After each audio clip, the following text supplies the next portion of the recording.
मैं वसंत कुमार आपके अपने चैनल शिक्षा साथी पर हार्दिक अभिनंदन करता हूं, वंदन करता हूं।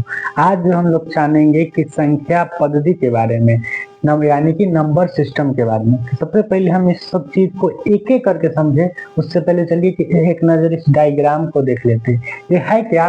तो सबसे पहले संख्या यानी कि नंबर, इसको दो भागों में डिवाइड करते हैं। पहला होता है वास्तविक संख्या यानी कि रियल नंबर, दूसरा होता है अवास्तविक संख्या, इसको इमेजिनरी नंबर इंग्लिश में कहते हैं, और या फिर काल्पनिक नंबर भी कह सकते हैं। इसको तो हमें अभी पढ़ना नहीं है, आगे बढ़ते हैं इसको लेकर। तो ये जो है ये दो भागों में विभक्त होता है। पहला परिमेय संख्या यानी कि रेशनल नंबर, दूसरा अपरिमेय संख्या यानी कि इरेशनल नंबर। उसके बाद परिमेय संख्या दो भागों में विभक्त होता है। एक होता है पूर्णांक यानी कि इंटीजर्स, दूसरा होता है भिन्न यानी कि फ्रैक्शन। अच्छा, अब जो है पूर्णांक दो भागों में विभक्त होता है, एक पूर्ण संख्या यानी कि होल नंबर और एक प्राकृत संख्या यानी कि नेचुरल नंबर। अब जो है नेचुरल नंबर जो है यानी कि प्राकृत संख्या जो है अब दो भागों में विभक्त होता है, जो कि एक है अभाज्य संख्या और एक है भाज्य संख्या। तो इस डायग्राम को समझे। अब क्या करते हैं हम लोग, एक एक करके इस सब चीज को समझना शुरू करते हैं। तो चलिए वास्तविक और अवास्तविक संख्या को समझते हैं। सबसे पहले वास्तविक संख्या या यूं कह ले रियल नंबर।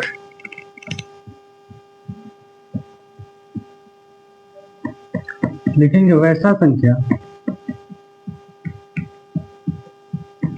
जिसे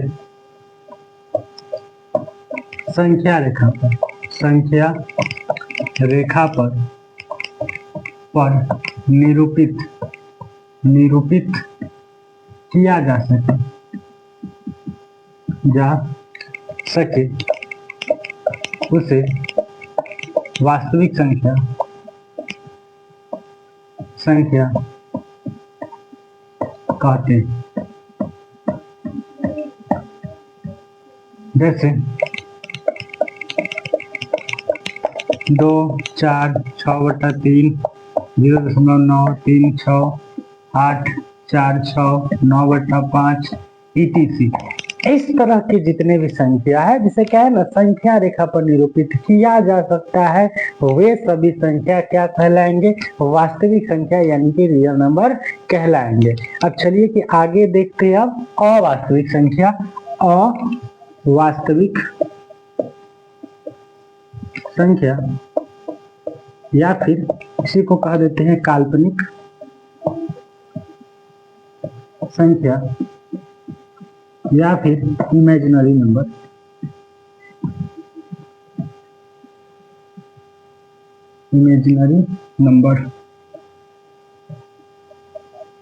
तो यहाँ लिखेंगे वैसा संख्या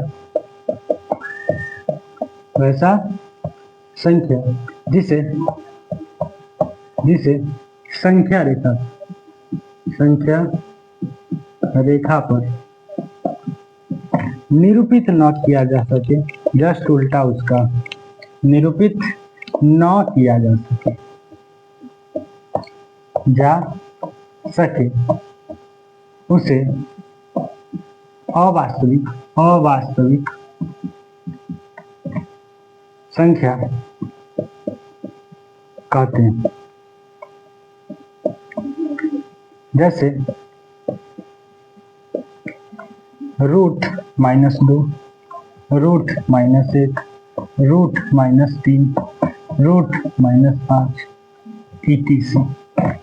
इस तरह के संख्या को हम संख्या रेखा पर निरूपित नहीं कर सकते हैं, इसलिए यह संख्या क्या कहलाता है? अवास्तविक कह लीजिए, काल्पनिक कह लीजिए या फिर इमेजिनरी नंबर कह लीजिए।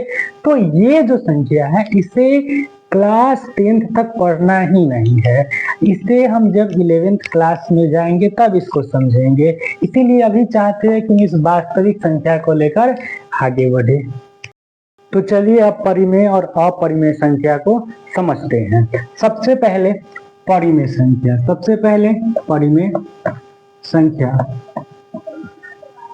या फिर रेशनल नंबर। तो वैसी संख्या जिसे जिसे पी वाई क्यू के रूप में लिखा जा सकता है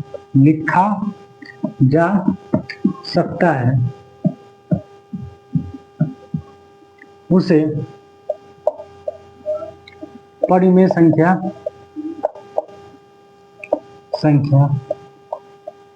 कहते हैं। और साथ ही इसमें एक शर्त दिया जाता है। तो शर्त क्या होता है? शर्त होता है कि P और Q एक पूर्णांक संख्या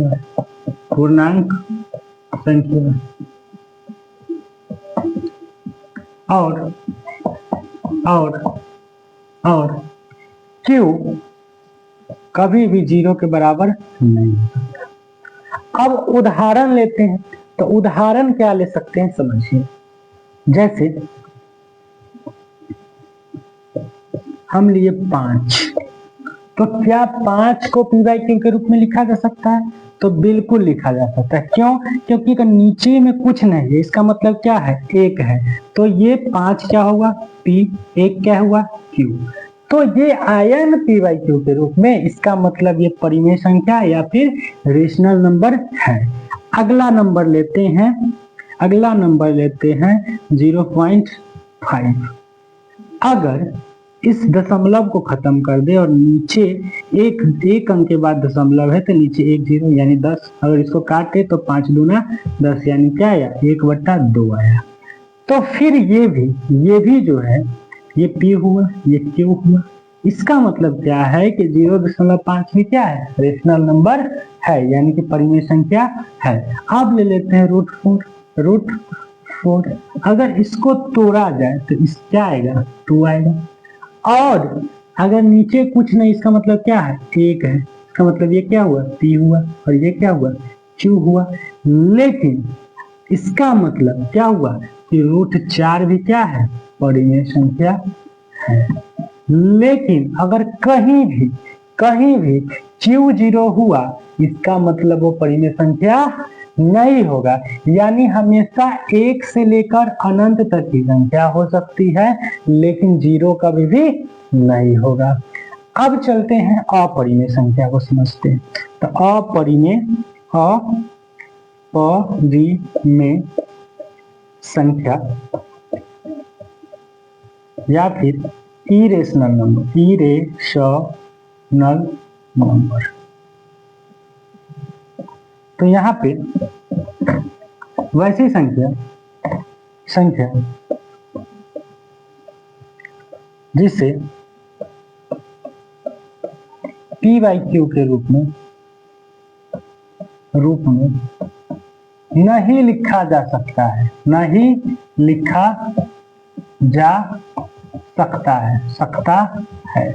P बाई Q के रूप में नहीं लिखा जा सकता। इसका उल्टा जैसे समझिए, जैसे अगर हम √2 लिख दें तो क्या ये कभी भी पूर्णांक में टूटेगा? नहीं टूटेगा। इसका मतलब ये P बाई Q के रूप में नहीं लिख सकते इसको, इसलिए ये क्या होगा?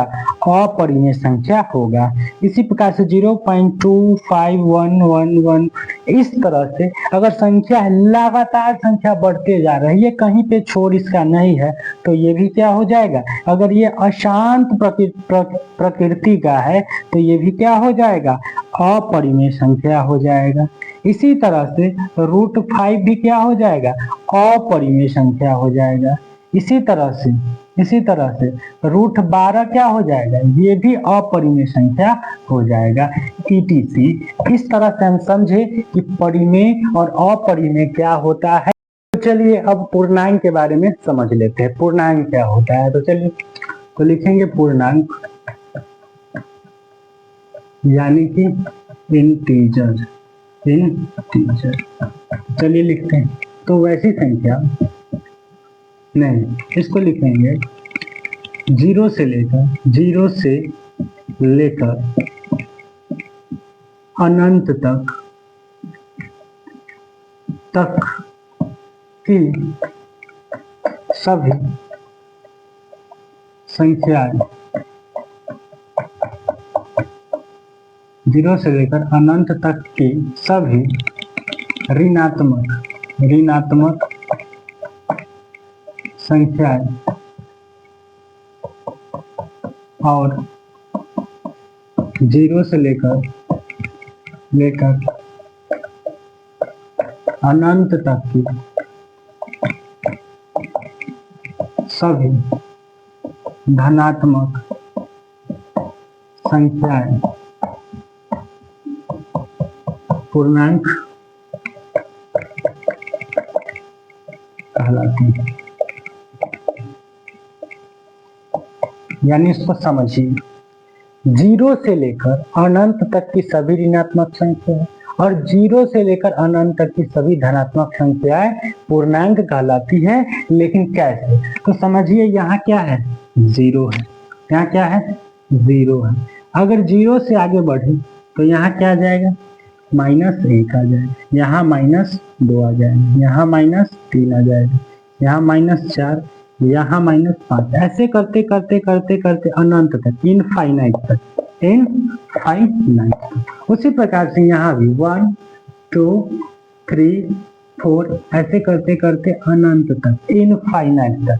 तो इस तरह के संख्या, यानी यहाँ से लेकर पूरा जितना भी संख्या आएगा सब क्या कहलाएगा? पूर्णांक कहलाएगा। पूर्णांक यानी क्या? पूर्ण अंक। यानी कि वो ना ही दशमलव में होना चाहिए, ना ही फ्रैक्शन में होना चाहिए, यानी पूरा पूरा अंक होना चाहिए। या फिर वो धनात्मक हो तब, या फिर ऋणात्मक हो तब। तो चलिए अब प्राकृतिक संख्याएं और पूर्ण संख्याएं के बारे में पता करते हैं। तो सबसे पहले प्राकृतिक संख्या यानी कि नेचुरल नंबर।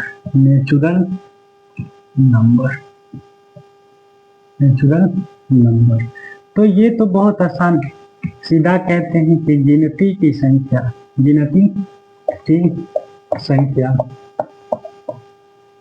प्राकृतिक संख्या कहलाती है।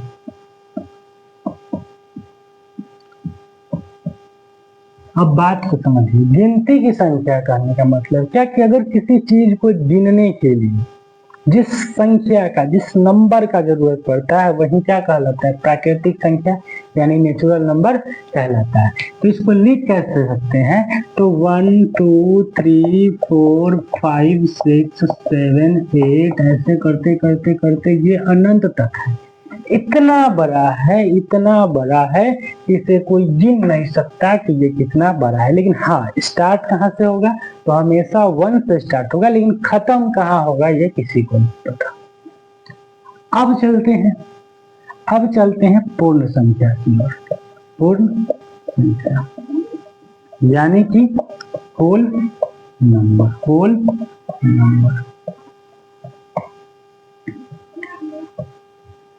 तो गिनती की संख्या में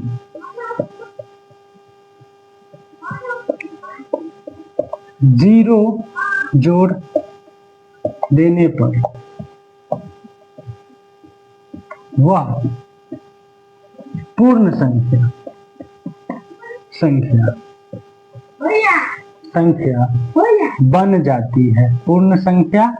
बन जाती है। पूर्ण संख्या बन जाती है। कैसे? तो समझिए, गिनती की संख्या क्या हो रही थी? 1 हो रही थी। गिनती की संख्या 1 हो रही थी। लेकिन अगर 0 डाल दे, 1 डाल दे, 2 डाल दे, 3 4 इस तरह से करते करते ये इनफाइनाइट हुआ। क्या हुआ? इनफाइनाइट हुआ। और ये जो है ये कैसे हुआ? तो इसमें 0 जोड़ दिए। और क्या बताएं कि अगर गिनती की संख्या में 0 जोड़ेंगे तो वो होल नंबर कहलाएगा, यानी कि पूर्ण संख्या कहलाएगा। तो चलिए अब अभाज्य और भाज्य संख्या के बारे में समझ लेते। तो चलिए सबसे पहले अभाज्य संख्या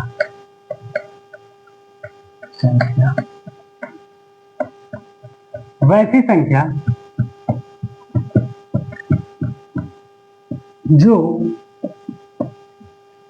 एक और अपने आप के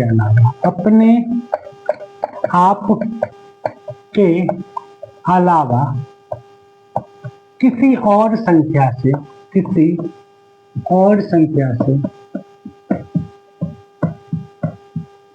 से विभाजित न हो वह अभाज्य संख्या या फिर प्राइम नंबर कहलाता है। जैसे 2, 3, 5, 7, 11, 13 इत्यादि। कैसे तो समझिए, 2 जो है या तो ये 2 से कटेगा, नहीं तो 1 से कटेगा। इसके अलावा किसी और संख्या से कट सकता है क्या? नहीं, इसलिए ये क्या होगा? अभाज्य संख्या। 3 या तो 1 से कटेगा और नहीं तो 3 खुद से कटेगा, किसी और संख्या से नहीं। उसी प्रकार से 5 या तो 1 से नहीं तो 5 से कटेगा, यानी खुद से कटेगा, उसके अलावा किसी और संख्या से नहीं। उसी प्रकार से 7 या तो 1 से नहीं तो खुद 7 से। इसी प्रकार से 11 नहीं तो 1 से नहीं तो खुद 11 से। उसी प्रकार से 13 नहीं तो 1 से नहीं तो 13 से। इसी प्रकार से अगर हम ले ले 23 तो या तो 1 से कटेगा नहीं तो खुद से कटेगा, खुद 23 से कटेगा। उसी प्रकार से अगर हम ले ले 29 तो ये 1 से कटेगा नहीं तो खुद 29 से कटेगा। तो वैसी संख्या जो या तो खुद से कटे नहीं तो 1 से कटे, अगर उसके अलावा किसी भी संख्या से नहीं कटे तो वो कहलाता है अभाज्य संख्या, यानी कि प्राइम नंबर। अब आगे चलते हैं। अब भाज्य संख्या यानी कि कंपोजिट नंबर। ये क्या होता है? इसका उल्टा, जस्ट उल्टा। तो वैसी संख्या जो अपने आप के अलावा, जो एक और अपने आप के अलावा किसी और संख्या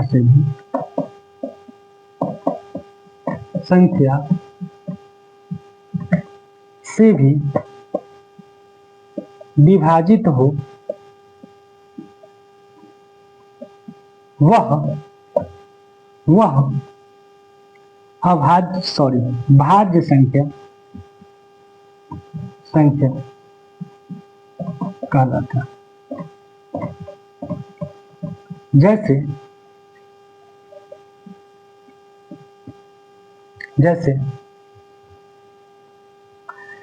4, 6, 8, 9, उसी प्रकार से 10, 12, 16, 18, 20, 21, 24, 25 इसी तरह से। कैसे? तो देखिए, ये जो है 1 से भी कटेगा, 4 से भी कटेगा और 2 से भी कटेगा। तो अपने और 1 के सिवा दूसरा से कटा ना, इसका मतलब ये भाज्य संख्या। उसी प्रकार से 6 1 से भी और 6 खुद से भी और 3 से भी और 2 से भी। इसी तरह से 8 भी 1 से भी, 2 से भी, 4 से भी और खुद से भी। यानी कि अपने आप और 1 के अलावा किसी दूसरा संख्या से कटा ना, और यही जब कटा अगर अपने आप और किसी और संख्या से कटे, यानी 1 और अपने आप के अलावा किसी और संख्या से कटे, तो वो क्या कहलाता है? भाज्य संख्या कहलाता है। अब इंपॉर्टेंट पॉइंट यहाँ से निकलता है कि सबसे छोटी अभाज्य संख्या 2 होती है। सबसे छोटी अभाज्य संख्या 2 होती है। और एक जो है, एक न तो अभाज्य संख्या होता है और न ही भाज्य संख्या होता है। ये याद रखने वाली पॉइंट है। अब समझ लेते हैं सम संख्या और विषम संख्या। सबसे पहले सम संख्या यानी कि इवन नंबर।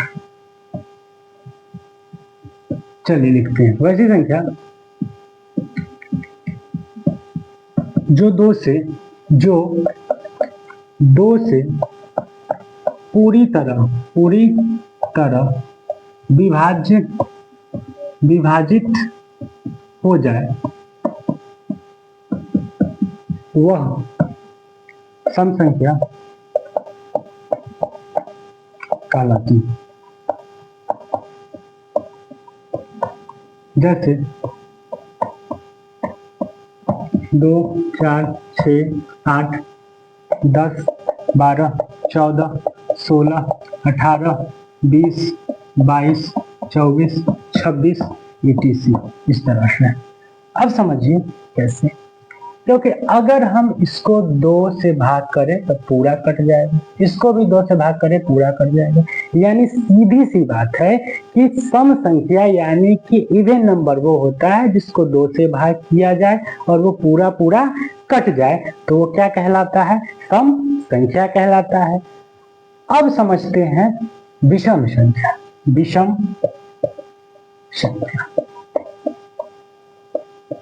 यानी कि ऑड नंबर। तो लिखेंगे वैसी संख्या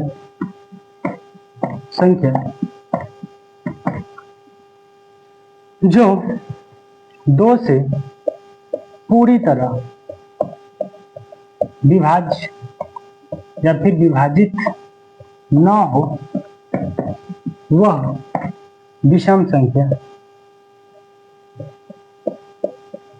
कहलाती है। जैसे 1,